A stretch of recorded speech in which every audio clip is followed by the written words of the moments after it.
Gracias por estar con nosotros aquí en Diálogo de Impacto. Soy Emma Calderón y ya estamos listos para nuestro programa de hoy. Hoy vamos a abordar un tema muy importante y es ¿cómo están las sedes en Honduras?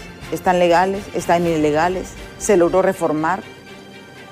¿Qué avances ha tenido el gobierno en esta lucha contra este modelo económico? Que si bien es cierto, es un modelo que ha funcionado en varios países, pero al parecer en Honduras se cambiaron las reglas y eso ha venido a generar un poco de problemas. Si ustedes recuerdan, en el 2013, pues en el gobierno de Juan Orlando Hernández se crearon las zonas de empleo y desarrollo económico, lo que conocemos como las sedes. Actualmente, pues esto en el país. Luego, en abril del 2022, se derogó el decreto de las sedes por parte de este Congreso, donde algo interesante, 128 diputados aprobaron esta reforma. La reforma, pero como es una reforma constitucional, necesita una ratificación. Y como el Congreso ahorita es un desastre, ¿qué ha pasado? Es lo que vamos a averiguar en breves minutos. Pero también Honduras está enfrentando una demanda de arbitraje internacional, vea usted, por 10.700 millones de dólares, algo que es mucho más que el presupuesto general de la República.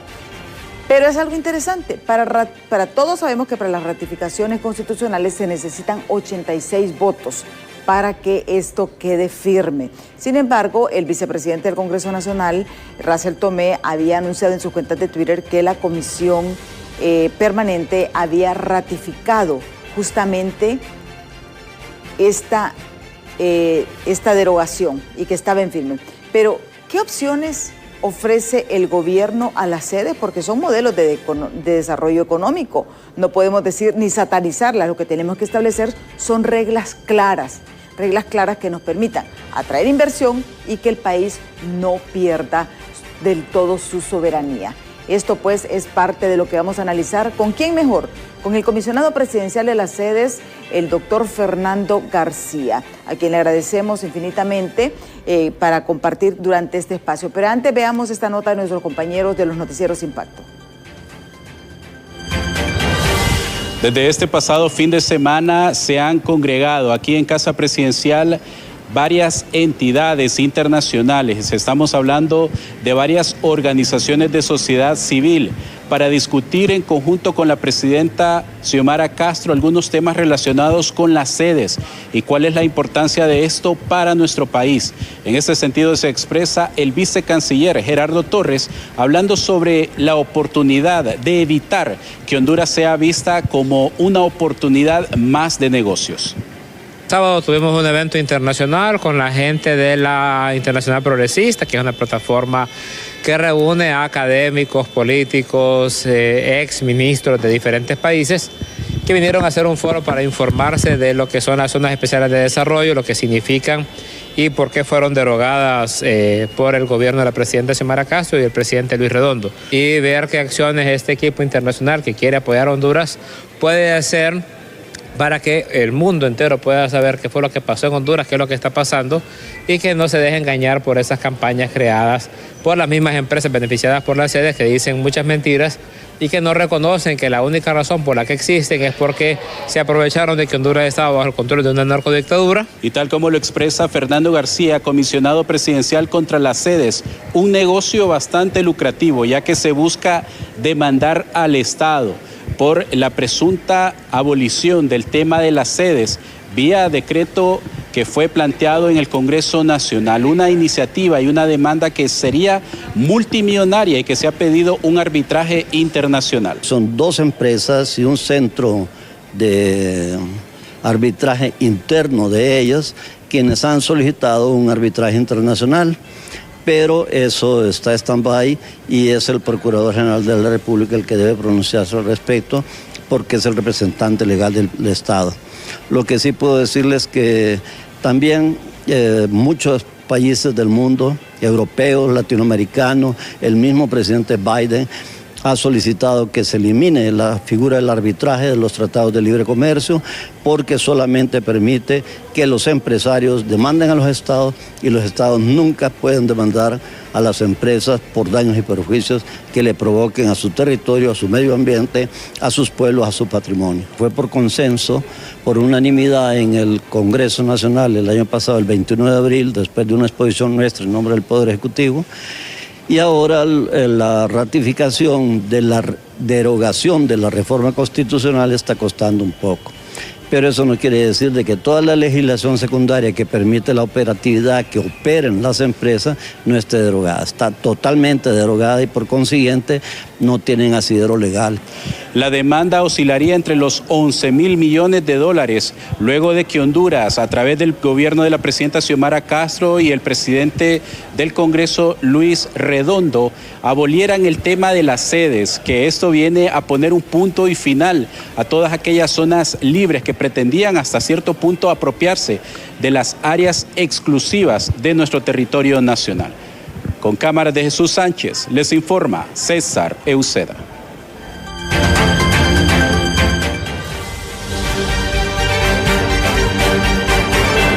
Gracias a nuestro compañero César Euseda por este informe. Justamente vamos a conversar con el comisionado presidente de las sedes en el país, el doctor Fernando García. Doctor, muchísimas gracias por estar con nosotros vía Zoom en este programa, porque estamos interesados en conocer realmente cómo avanza este proceso. Bienvenido. Es un honor estar con usted, con la seriedad que usted le proporciona al programa y al noticiero. Quisiéramos señalar como antecedente que hay que diferenciar muy claramente lo que son las zonas económicas especiales de lo que son en Honduras o fueron zonas de empleo y desarrollo económico. Las primeras, las zonas económicas especiales, no significaban cesión de soberanía en el mundo. Habían algunos márgenes de autonomía para algunas decisiones, pero las autoridades principales eran fundamentalmente las del Estado anfitrión de esas zonas económicas especiales. En el caso de Honduras, se cedió la soberanía totalmente a las autoridades internas de las zonas de empleo y desarrollo económico. A tal punto se varió la idea original que tenía Paul Romer, Premio Nobel de Economía, que él se retiró del país, afirmando categóricamente en medios de comunicación que no sabía si estaba viviendo una farsa o una tragedia o ambas cosas a la vez. ¿Y qué es lo que se aprobó? Se aprobaron dos cosas, en términos gruesos. Uno, reforma a la Constitución en 3 artículos, el 294, 303 y 329. Y derivado de esa reforma a la Constitución, que era nula de origen, porque de conformidad al texto del artículo 374 de la misma Constitución de la República, violentaba totalmente artículos intangibles, artículos irreformables, artículos que no eran sujetos a interpretación por un poder constituido, ya fuera el Congreso Nacional, el Poder Judicial o el Poder Ejecutivo. Ninguno de esos 3 poderes constituidos podían reformar los artículos pétreos, particularmente los relacionados con el territorio y la forma de gobierno. Y en esos 3 artículos, casualmente, se reformaban esos 2 elementos fundamentales que constituyen un Estado. Por ser nulos de origen, toda la legislación secundaria también pierde su eficacia jurídica, su efectividad jurídica, por la nulidad de origen de la norma madre, por así llamarlo, de la Constitución de la República. Entonces fue así que pasamos a un segundo episodio. En el 21 de abril del año pasado, después de una exposición nuestra en representación del Poder Ejecutivo y especialmente de la Presidenta de la República, Xiomara Castro Sarmiento, en el Congreso Nacional, por unanimidad, se aprobaron 2 decretos. Un primer decreto 2022, en el cual se derogaba por la nulidad de origen la reforma constitucional que se había hecho para incorporar jurídicamente la figura de la aberrante de las sedes con ese concepto de cesión de soberanía. El segundo decreto, el 33/2022, derogó y está vigente y tiene validez jurídica esa derogación, toda la legislación secundaria relacionada con las sedes. ¿Qué queremos decir con legislación secundaria? Se derogó la ley orgánica de las sedes, se derogó la legislación relativa a la ratificación del acuerdo de nombramiento de los miembros del Comité para la Adopción de Mejores Prácticas, CAM, conocido como CAM, y sobre eso quisiéramos hacer una precisión. El acuerdo de nombramiento de Porfirio Lobo Sosa violentó una norma constitucional de las mismas que ellos habían reformado y de la ley orgánica que ellos habían aprobado. Un acuerdo ejecutivo reformó la ley orgánica de las sedes que según ellos no se podía reformar más que con mayoría calificada. Entonces el CAN, además de la nulidad de origen por violentar artículos pétreos, violentó su propia ley orgánica, porque en la ley orgánica decía que se podían llenar vacantes y el presidente en ese momento, Porfirio Lobo Sosa, incorporó la figura de sustituir a los miembros del CAN, con lo cual reformaba la ley orgánica sin tener la autoridad para ello. Y el Congreso Nacional ratificó ese nombramiento, con lo cual algunos podrían decir, pero se modificó entonces la ley orgánica. No se podía por el procedimiento de reforma que se requería. También se derogó el programa de promoción de las sedes. Y un cuarto cuerpo normativo que se derogó es 2 leyes relacionadas con el impuesto sobre ventas. 2 leyes que a su vez también violentaban la misma ley orgánica que supuestamente ellos habían aprobado en relación con la sede. O sea que todo esto está en cascada desde la reforma constitucional, ley orgánica, programa, CAN, en cascada, todo nulo de origen por un lado y por otro lado violentando los mismos preceptos constitucionales. Aquí, don Fernando, hay algo interesante. Esta reforma en el Congreso Nacional obtuvo 128 votos. Fue por unanimidad en el 2022. Es correcto.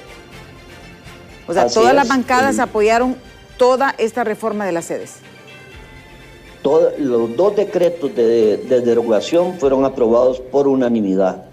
Tanto el decreto 32 de derogación de la reforma constitucional como el 33 de derogación de toda la legislación secundaria. Por eso decimos que no tiene asidero la ley orgánica ni el Comité para la Adopción de Mejores Prácticas para funcionar. Indiscutiblemente, como no ha sido ratificado el decreto de derogación de la reforma constitucional, y tenemos que ser claros, ese decreto no entró en vigencia, la derogación de la reforma constitucional, y por consiguiente en la Constitución, aunque sea nula de origen, todavía está el texto de las sedes. Pero eso lo que significa única y exclusivamente es que en un futuro, si no se llegara de nuevo a derogar totalmente esa reforma constitucional por la nulidad de origen que tiene, entonces otro Congreso Nacional podría querer legislar en base a esos preceptos constitucionales. O sea, el tiempo ya se terminó, porque tenemos entendido, bueno, que todavía hay tiempo, tengo entendido, porque si se ampliaron para las secciones en sesiones extraordinarias, pudieran hacer una ratificación, pero la situación del Congreso en estos momentos es bastante complejo y se ve como un poco complicado de que se pueda lograr esta ratificación. Sí, es difícil, pero existen otros mecanismos institucionales en los poderes del Estado por los cuales puede desaparecer esa figura de la Constitución de la República. Y como la legislación secundaria ha sido derogada, entonces las sedes no tienen legalmente cómo operar. Otras arbitrariedades son relacionadas con el nombramiento de algunos secretarios técnicos. Un secretario técnico fue nombrado por el Comité para la Adopción de Mejores Prácticas un día después de la toma de posesión de la presidenta electa democráticamente, Xiomara Castro Sarmiento, el 27 de enero. Un día después, Evaljair Díaz Lupián, que ahorita ya está cumpliendo 4 años de ser nicaragüense, presidió ese Comité para la Adopción de Mejores Prácticas. Pero esa acta de esa sesión del CAN fue ratificada hasta un día después que había sido publicados los decretos de derogación de toda la legislación secundaria, cuando ya no existía el CAN, porque ya había sido aprobado por unanimidad y publicado en el Diario Oficial La Gaceta. Y no solamente eso, sino que ese secretario técnico, que habla bastante en los medios de comunicación, por cierto, y en los Twitter, él fue juramentado hasta el mes de mayo, ya cuando no existía la legislación secundaria. O sea que todo eso tiene visos de nulidad completos. Por consiguiente, las empresas constituidas en las ex-sedes, y digo ex-sedes en el sentido que no tienen asidero legal, aunque la norma constitucional esté allí, pero una norma constitucional no se puede aplicar si no existe la legislación secundaria que le dé los mecanismos operativos del caso. Es como el Consejo de la Judicatura y de la Carrera Judicial, que está en la Constitución de la República, pero la misma sala de lo constitucional, la Corte Suprema de Justicia, declararon inconstitucional esa ley. Entonces lo que tiene que hacer el Congreso es emitir una segunda legislación. En este caso de las sedes, ¿qué es lo que pasó también con los empresarios? El 9 de marzo, personalmente, este servidor del pueblo hondureño, del soberano, les solicitó que entregaran toda la información oficial que ellos tenían, que la administración anterior les hubiera entregado. Y no nos entregaron absolutamente nada, ninguno de los compromisos que supuestamente había adquirido la administración anterior. Y como la han desaparecido de los archivos públicos, y hemos encontrado archivos hasta en la aldea de Yaguacire, en bodegas abandonadas completamente, entonces se nos está haciendo difícil encontrar los supuestos compromisos, que son nulos de origen de todos modos, de la administración anterior con estas empresas. O sea, tenemos, o sea, para enfatizar, don Fernando, para enfatizar, en estos momentos, ustedes desde marzo le pidieron a las personeros de la sede del 2022 que les entregaran documentación sobre los acuerdos que habían firmado internamente, me vino porque hay intercambio de información, pero no existe nada dentro del Estado de Honduras, pues, para decir que para dar validez a estos documentos. ¿Ustedes no han tenido acceso a esa información? No lo quisieron entregar. Es más, le solicitamos también que nos entregaran propuestas de reformas a las leyes de incentivos fiscales que existen en el país para ver cómo podíamos hacer algunas modificaciones que no contuvieran ningún ápice de cesión de soberanía y que les permitiera acogerse a esos regímenes legales para que siguieran trabajando y pudieran operar. Y no nos presentaron ninguna propuesta de reforma. La soberbia, la prepotencia era tal que nunca nos quisieron entregar nada, ni entre el 9 de marzo y el 21 de abril en que se derogó estas normas. ¿Cuándo fue la última vez que ustedes tuvieron comunicación con los personeros o los representantes de las sedes aquí en Honduras, don Fernando? Yo personalmente solamente ese 9 de marzo, porque después, como ya se derogaron la legislación secundaria, ya no existía la figura de las sedes como tal. Entonces, a las empresas, quien es el interlocutor válido en el marco de los regímenes especiales y porque legalmente era el interlocutor de las sedes, es el secretario de Desarrollo Económico de este país. Pero además quisiera señalar algo muy importante, y es que estas empresas y las sedes mismas, de conformidad al texto del artículo 329 de la Constitución, tenían que ser aprobada cada sede, la creación de cada sede, por el Congreso Nacional de la República. Aunque fuera nulo de origen, ese artículo 329 así establecía de que tenía que llevarse al Congreso cada iniciativa de ley para crear una sede, y nunca lo hicieron. Las dos sedes que fueron objeto de aprobación del Congreso por medio de decreto legislativo fueron la de Nueva Suyapa y de Peñablanca en Cortés. Pero esos dos decretos, además de que fueron aprobados por el Congreso Nacional, fueron vetados por el presidente Porfirio Lobo Sosa, porque argumentó que no había tiempo suficiente para realizar el plebiscito que indicaba el mismo artículo reformado nulo de origen 329. Entonces lo vetó y no entró en vigencia la creación de esas dos sedes. Esos dos hechos, del Poder Legislativo y del Poder Ejecutivo, demuestran claramente que no se ha cumplido con los requisitos formales de un artículo nulo de origen, el 329, para la creación o constitución de las tres sedes cuyas empresas siguen operando. Sí. La de Roatán, la de Ciudad Morazán en Choloma y la de San Marcos de Colón. Actualmente están tres, ¿verdad? Ciudad Morazán en Choloma, Próspera en Islas de la Bahía y Orquídea en San Marcos de Colón. Es correcto. Estas tres siguen operando.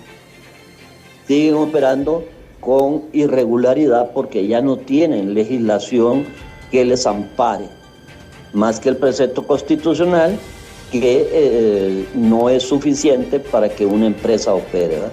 Porque se necesitan los mecanismos operativos que le indiquen cómo deben de operar, porque los preceptos constitucionales son de carácter general y además en esa reforma constitucional nula de origen, vuelvo a decir, por reformar artículos pétreos, se establece que habrá una ley orgánica. O sea que hay requisitos, como que debe haber una ley orgánica que ya está derogada. Segundo, que debería ser aprobada cada sede por un decreto legislativo, ¿verdad? Y tercero, que en muchos de los casos debería haber un plebiscito. Sí. Ahora bien, ellos, usted nos dice, ellos están operando ilegalmente. ¿Cuál es la situación? Porque es algo bien conflictivo y bien confuso, ¿verdad? O sea, porque ellos aseguran que sí están legalmente, el gobierno dice que no legalmente, y eso a veces genera confusión. Y yo le agradezco infinitamente, haciendo una parte, de que usted nos diga de esto de la ratificación constitucional, porque existía también salió esa información.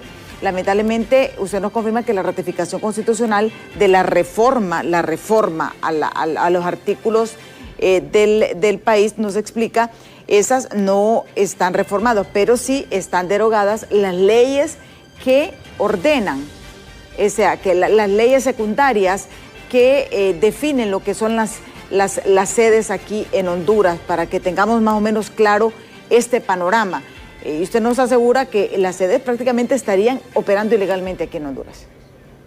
Es correcto, lo cual no quiere decir que las empresas no pudieran, unas acogerse a los regímenes especiales existentes y otras actuar como empresas normales y competir sin competencia desleal con las empresas ya establecidas en el país y en el marco de lo que es la licitud y la legitimidad del respeto que se debe otorgar por un Estado a las empresas. Si no hay licitud y no hay legitimidad, quiere decir legalidad y legitimidad en la actuación de las empresas, un Estado no tiene por qué respetar a las empresas. Cuando actúan en el marco de la ley y con legitimidad y se acogen a sus responsabilidades constitucionales, legales del país anfitrión y de los tratados internacionales sobre lo que debe ser el respeto al derecho soberano de los estados a mantener el control de la normativa constitucional y de la normativa legal, y también todos los tratados en materia de respeto a los derechos humanos y al medio ambiente y al ordenamiento jurídico interno de los países, perfectamente pueden seguir operando las empresas, siempre y cuando no pretendan constituir Estado dentro de otro Estado, no pretendan ser soberanos, ciudades empresas, ciudades libres, ciudades autónomas dentro del Estado de Honduras. Porque la cesión de soberanía, la cesión de territorio, la cesión de modificar la forma de gobierno no es objeto de negociación. En eso somos inclaudicables. Somos inclaudicables la Presidenta de la República, el Poder Ejecutivo y este servidor. Y yo puedo dejar de ser funcionario público en 5 minutos, pero mi lucha por la soberanía nacional que comencé en 1968 va a continuar el resto de mi vida. Sí, y es interesante esto, porque ustedes prácticamente lo que nos dice que ustedes están dando opciones a estas tres, porque no son empresas, ¿verdad? Son unas corporaciones, o sea, son como un enjambre de empresas, podemos decir, un tipo como corporativo. Entonces, este grupo de empresas, realmente ustedes le están dando la opción de que se acojan al régimen especial, que ese es el que ya tiene Honduras, con las normativas del país, y eso es bueno. Pero ahora bien, ¿cómo se está llevando a cabo este arbitraje internacional? ¿Qué ventajas tiene Honduras? ¿Qué posibilidades tiene Honduras de ganar? Esto lo vamos a ver, don Fernando y amigos televidentes, después de la pausa, porque es interesante. Son casi 11.000 millones de dólares por los que están demandando las sedes en este arbitraje internacional. Los detalles al volver.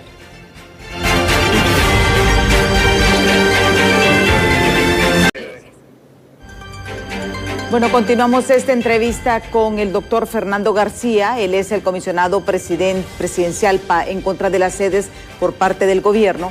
Interesantes revelaciones lo que nos ha hecho. Ha confirmado pues que la ratificación constitucional que elimina las sedes, esa no ha sido aprobada porque necesitaba la ratificación, y obviamente debido al conflicto que existe en el Congreso Nacional, esto difícilmente podría avanzar, pero no pierdan las esperanzas de que sea.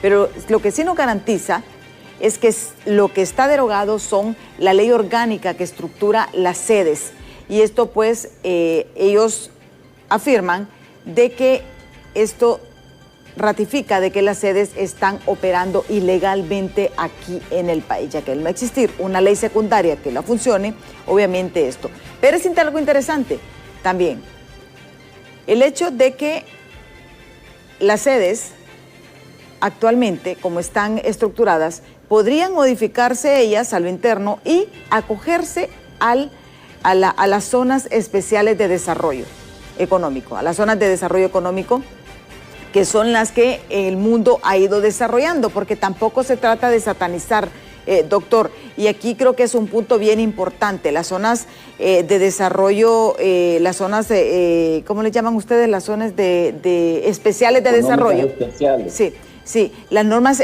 las zonas especiales de desarrollo existen en el país y son muy exitosas en varios países del mundo, pero como usted dice, el problema de Honduras es que se cedió soberanía y Honduras perdió el control, y entonces eso es lo que ustedes pretenden retomar, pero no es que están satanizando la sede como tal.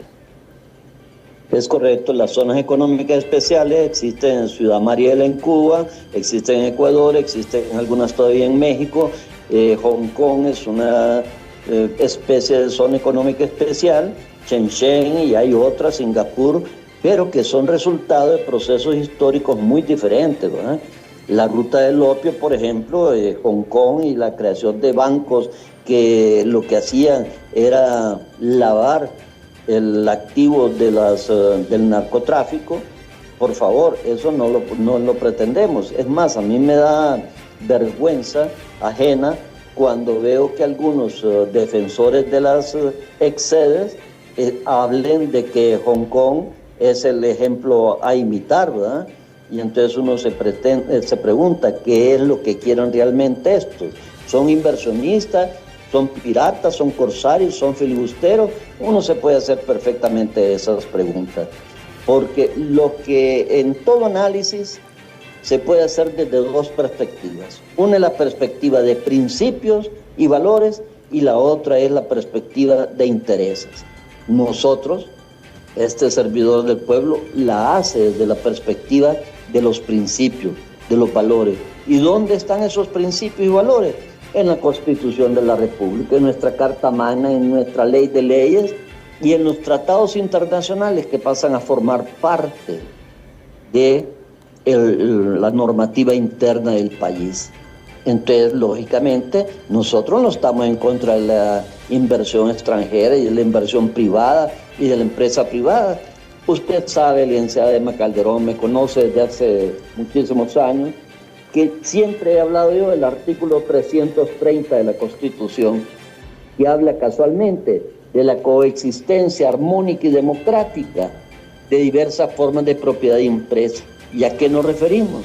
Casualmente a la propiedad del Estado y empresas del Estado, la empresa mercantil y de propiedad privada y las empresas de economía social y solidaria en la cual los trabajadores son los dueños de sus medios de producción.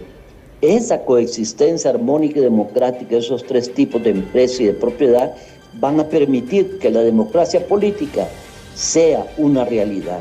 Mientras no haya una democracia económica, no va a haber una democracia política. Por eso es que nosotros exhortamos el 9 de marzo a los empresarios a que presentaran, no solamente que se acogieran a los regímenes legales vigentes en aquel momento, sino que presentaran propuestas de modificación a esos regímenes. Y nunca lo quisieron hacer. Pero esa prepotencia se sigue manifestando cuando no. Aquí tengo el acuerdo de nombramiento del 28 de enero, un día después de la toma de posesión, de un secretario técnico de una de estas exsedes. Por cierto, un muchacho muy malcriado, ¿eh? Y que fue ratificada esta acta hasta posteriormente que había sido ya publicado en el Diario Oficial La Gaceta la derogación de la legislación secundaria y juramentado hasta en el mes de mayo. Entonces, eso refleja que la irregularidad en todo este proceso de las sedes ha sido permanente, constante. Sí. Ahora bien, ya hablando en sí de la operatividad de las sedes, ¿han tenido éxito? ¿Cuál es el resultado que han tenido de beneficio para Honduras hasta este momento, doctor? Yo le voy a hacer mis comentarios a título personal como comisionado. Lógicamente yo no pretendo quitarme el sombrero comisionado para hablar en absoluto. Tengo el deber ciudadano y el deber de funcionario público de hablar con rectitud, con honestidad y con documentación. Los tres casos de las exsedes son muy diferentes. La sede Orquídea está constituida por una sola empresa que se dedica a la agroexportación de chiles, llamados pimientos, y posiblemente esté queriendo diversificar la producción exportable. Esa es la empresa que más fácilmente se puede acoger a los regímenes legales vigentes en el país y seguir operando con tranquilidad. La cantidad mayor de empleo que ha generado, según datos oficiales otorgados por ellos mismos en su momento, era de aproximadamente 700 empleos.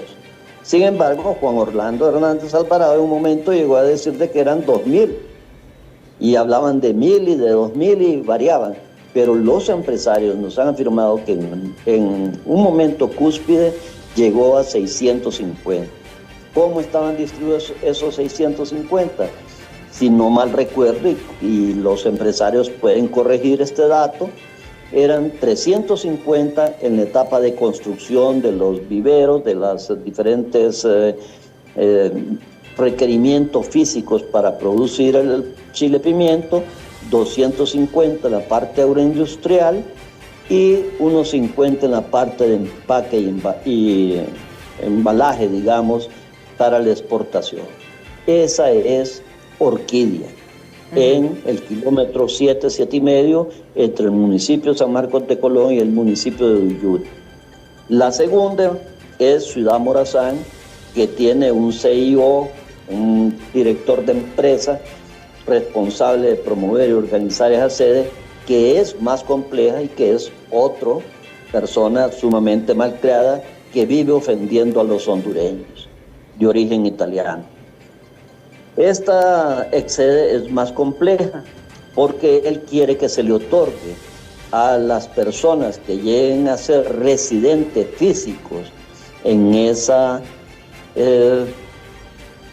localidad de la ciudad Morazán los mismos beneficios que tenían las excedes, es decir, que no paguen impuestos y otra serie de beneficios, con lo cual se rompe con un principio jurídico constitucional básico, que es la igualdad jurídica entre las personas y que en Honduras no existen clases privilegiadas. Ahí hay una complejidad mayor y el señor Máximo Mazzoni, de origen italiano, que no ha querido hacer una sede en el Trastevere en Roma o en Milán o en Ciudad Venecia, en Venecia que fue una ciudad-estado, pero sí viene a constituirla aquí y ofende a los hondureños constantemente con una petulancia y malcredeza exorbitante, es más compleja. La tercera es Próspera en Roatán, que por cierto no es la excede la que está demandando al Estado de Honduras o presentando una solicitud de arbitraje en el Centro de Solución de Controversias, CIADI, formado por el Banco Mundial en 1965, sino que son dos de las empresas que están allí y un centro de arbitraje local allí para resolver los conflictos internos dentro de la excede. Esos tres son los que están demandando. Ahí hay mayor complejidad. ¿Por qué? Porque los promotores, por un lado, en marzo del 2021, establecían en un documento, según ellos, de validez jurídica nacional, que tenían inversiones por $10 millones en el 2021, $10 millones.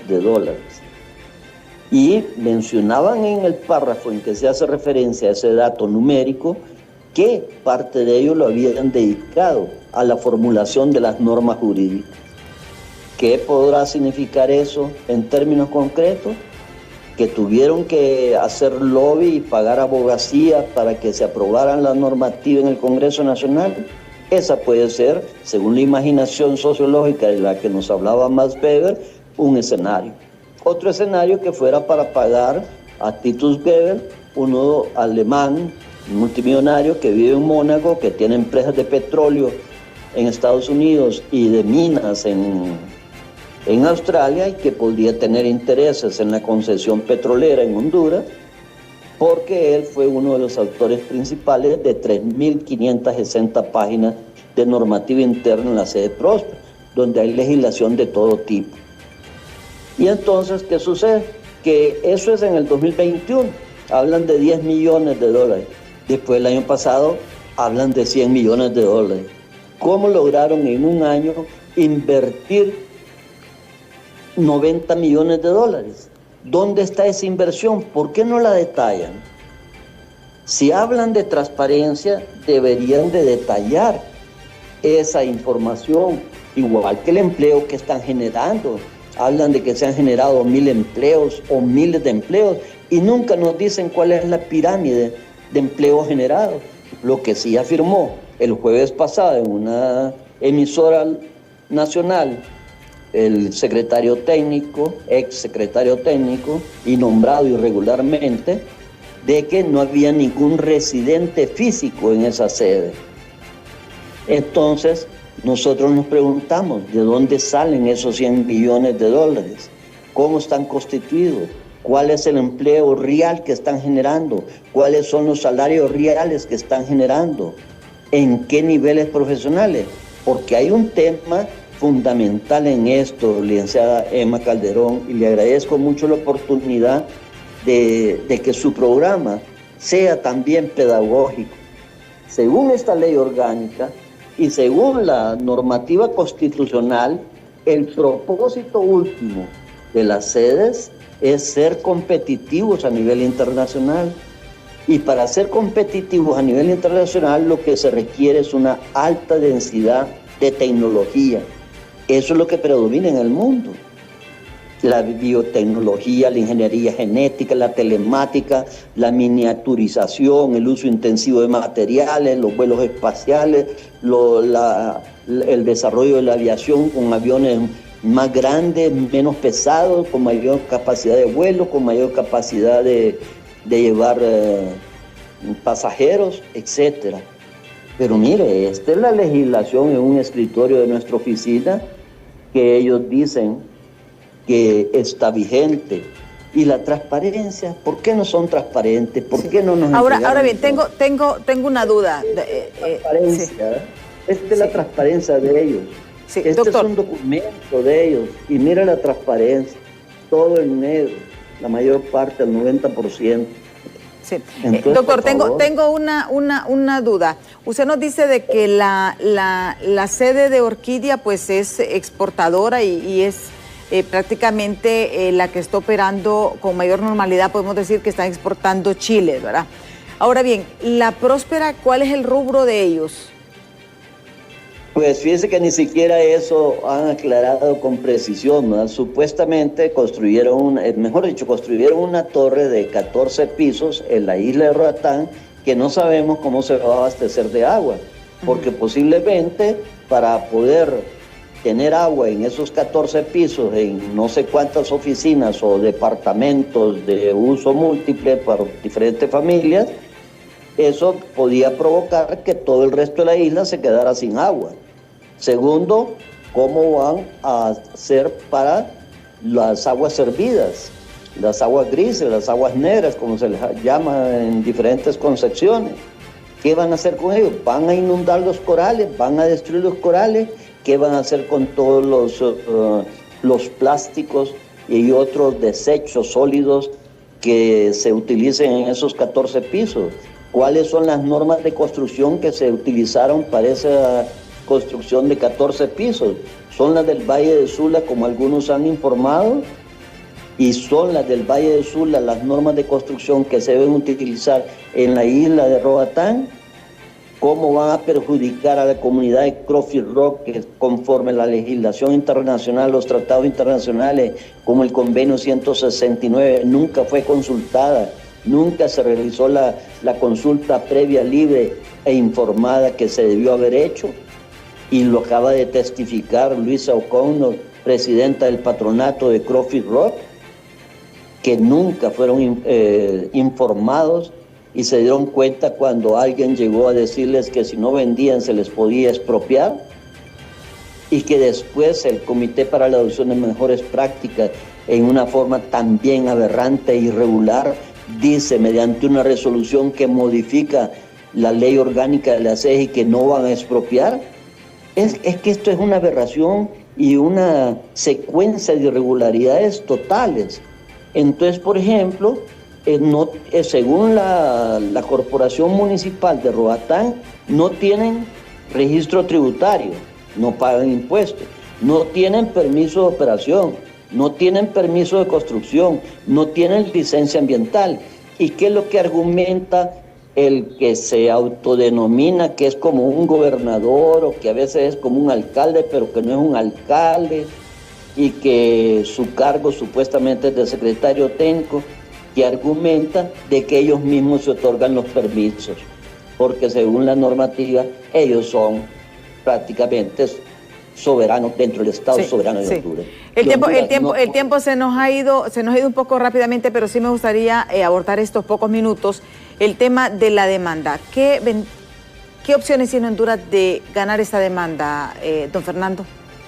Mire, en el CIADI, el Centro de Solución de Controversias, cuando Honduras aprobó la adhesión al CIADI mediante decreto 4188 en tiempos del ingeniero Azcona y de Orlando Gómez Cisneros como presidente del Congreso, al final estableció una declaración que no se podía ir al arbitraje internacional mientras no se evacuaran los trámites administrativos locales y judiciales internos del país, locales. Pero hay fondos buitres que lo que hacen es estimular este tipo de demandas y que además compran demandas, y las empresas se van de los países y tranquilamente dejan de operar y los fondos buitres son los que siguen las demandas. Aquí tenemos el decreto 4188 que fue posteriormente ratificado en el año 2000. Entonces, ¿qué va a suceder en el mundo? Depende, porque hasta el presidente Biden está diciendo que se retire la figura del arbitraje de los tratados de libre comercio. En la Unión Europea muchos países están diciendo que no se debe aceptar el arbitraje, aún entre ellos mismos. Bolivia, Ecuador se retiraron del arbitraje internacional porque saben que es una figura que no protege los derechos de los estados. Brasil nunca se incorporó, Malasia también se retiró. ¿Por qué no va a ser posible que Honduras haga lo propio? Claro que sí puede hacerlo, y lo cual no quita el derecho supuestamente legítimo, o legal por lo menos, convencional, que tengan las empresas de acudir al CIADI, porque el retirarnos del CIADI tiene efectos hacia futuro. En ese marco de arbitraje dentro del Centro de Solución de Controversia pueden haber otras instancias donde se realice también el arbitraje, pero no debemos de perder de vista, licenciada Emma Calderón, que nuestro primer arbitraje fue el que llevó a cabo con un laudo, con una sentencia arbitral, Charles Evans Hughes, presidente de la Corte Suprema de Justicia de Estados Unidos, en la delimitación fronteriza entre Guatemala y Honduras, que provocó que perdiéramos una gran cantidad de terreno y que se hizo fundamentalmente en función de los intereses de las compañías bananeras, y que nos hizo perder 5 poblados de población maya chortí y que perdiéramos casi totalmente el dominio de la lengua maya chortí, del idioma maya chortí, porque la comunidad que nos quedó a nosotros maya chortí en Antiguo Cotepeque es la que menos dominaba el idioma maya chortí. Sí. Entonces tiene efectos e impactos hasta en las cosmovisiones, en las culturas, en la forma de actuar. Sí. Ahora bien, ya solamente para puntualizar, porque solo tenemos un minutito, sí se está trabajando en este arbitraje, porque tengo entendido que ustedes han contratado expertos internacionales para manejar esta situación y tendría que ser otro programa para hablar de eso, don Fernando, pero sí, para tranquilidad del pueblo hondureño, sí continúan con este arbitraje de Honduras hasta este momento. Honduras ha dicho de que el CIADI no puede intervenir mientras no se resuelvan las instancias nacionales, administrativas y judiciales, pero sí estamos preparándonos cada día en forma más amplia, más profunda y mejor con cooperación internacional para la eventual participación en un arbitraje internacional. Sí. Bueno, le agradezco muchísimo, licenciada, por esta posibilidad. No, muchísimas gracias a usted por explicarnos, porque de eso se trata, de que tengamos los diferentes puntos de vista y que sean ustedes mismos, nuestros televidentes, los que hagan sus propias opiniones y no manipularse. ¿El gobierno continúa? Sí, el gobierno continúa con este arbitraje hasta este momento. Él dice, ¿podría Honduras retirarse del CIADI? También lo podría hacer porque ya están varios países, incluyendo Estados Unidos y la Unión Europea, retirándose del CIADI, este arbitraje internacional para tratados de libre comercio, que estos son los que vienen, pues, se dan canonjías, y aquí es donde viene todo este tipo de situaciones que las reglas no son claras. Muchísimas gracias al comisionado presidencial Fernando García por habernos atendido. A ustedes, televidentes, 1 millón de gracias por su sintonía. Yo los invito a que continúen con Hola Honduras. Yo, si Dios quiere, les espero mañana en punto de las 7 de la mañana aquí en Diálogo de Impacto. Hasta mañana.